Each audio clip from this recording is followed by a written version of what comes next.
100 tonnellate di polimeri derivati dal fluoro ogni anno. I FAS in Veneto sarebbero stati impiegati in modo massiccio nella nostra regione da oltre 500 aziende, soprattutto nel settore della concia nell'Alto Vicentino.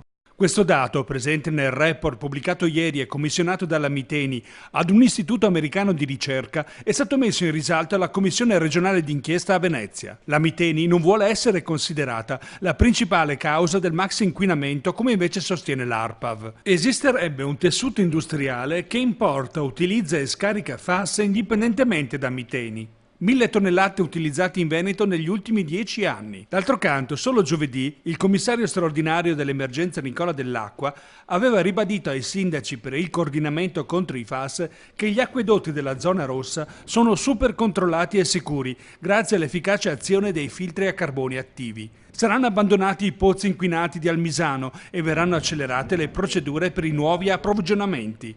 Verranno inoltre inseriti nel piano dello screening anche i cittadini di quei comuni in fascia gialla che però si rifornivano anche solo parzialmente dalle fonti di Almisano. A parlare oggi invece sono le mamme no FAS di ritorno da Bruxelles, dove si sono recate a chiedere nuove norme anti-inquinamento al Parlamento europeo. Abbiamo fatto 10 proposte per sistemare questa normativa.